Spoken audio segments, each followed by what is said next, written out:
2월 잔액 기준 예대 금리차가 2개월 연속 상승세를 보이고 있습니다. 예대 금리차가 상승세를 보인다는 것은 은행들 입장에서는 어떤 안정적인 그 순이자 마진이 예상된다. 이런 이제 긍정적인 해석으로 은행 업종에 대한 긍정적인 리포트들이 많이 나오고 있는 상황인데요. 은행 업종 자세하게 진단해보고 필요한 투자 전략 세워보겠습니다. 리딩투자증권 배정현 연구원 전화 연결돼 있습니다. 배 연구원님. 예, 안녕하세요. 안녕하세요. 어제 그 2월 잔액 기준 예대 금리 차에 대한 이제 리포트가 나왔는데 은행 업종이 좀 긍정적이다 이런 신호들이 많이 나오고 있습니다. 네.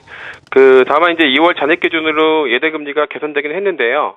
아직 신규 쪽은 아직 개선되지 않았고요. 아직은 추세를 판단하기는 좀 이르다고 판단됩니다.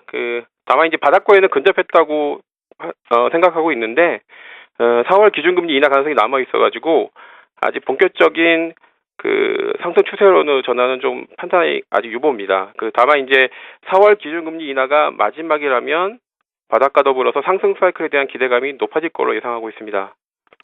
네, 은행 업종에 또 상당히 또 불안한 요소 중에 하나가 이제 금리 인하 부분이 될 텐데요. 이제 4월달 기준금리 인하 가능성이 여전히 남아있는 부분이 아직은 좀 불확실한 요소로 작용하고 있다라는 해석이십니다.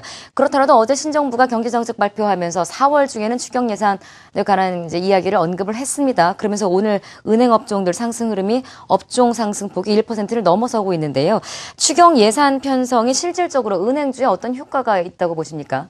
예, 과거 사례를 보면은 주가에는 분명히 긍정적인 영향이 있었습니다. 의미 있던 추경 규모가 있었던 시기가 2003년, 5년, 9년, 3개월도 정도인데요. 대부분이 은행주가 코스피보다 높은 수익률을 기록했고요. 참고로 2009년에 가장 강한 모습이었습니다.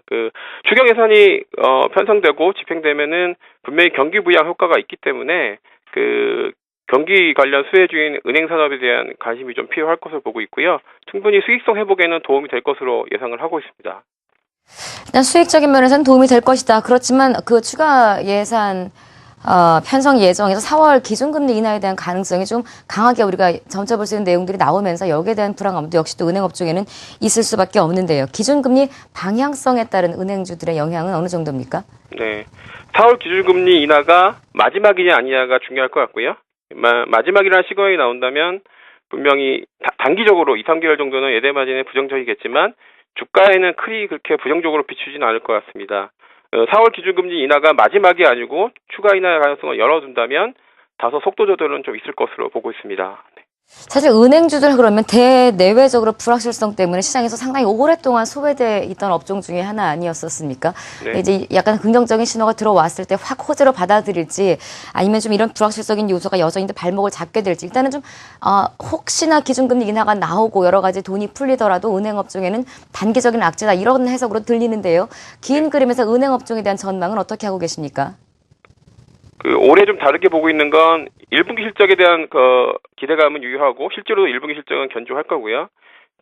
과거 3년 대비해서 2분기 때는 어떠냐의 모습인데 아무래도 올해는 글로벌한 경기 부양 효과 측면이 좀 강하고요. 2분기 실적은 과거 3년의 2분기보다는 조금 양호하게 유지가 될 것으로 예상을 하고 있습니다. 기본적으로 경기 부양 효과가 좀 집중되는 매크로 환경이 개선된다라는 쪽가 포인트인 것 같습니다. 알겠습니다. 자, 오늘 은행 업종에 대한 분석 한번 해봤고요. 리딩투자증권 배정현 연구위원 수고해 주셨습니다. 고맙습니다. 네, 감사합니다.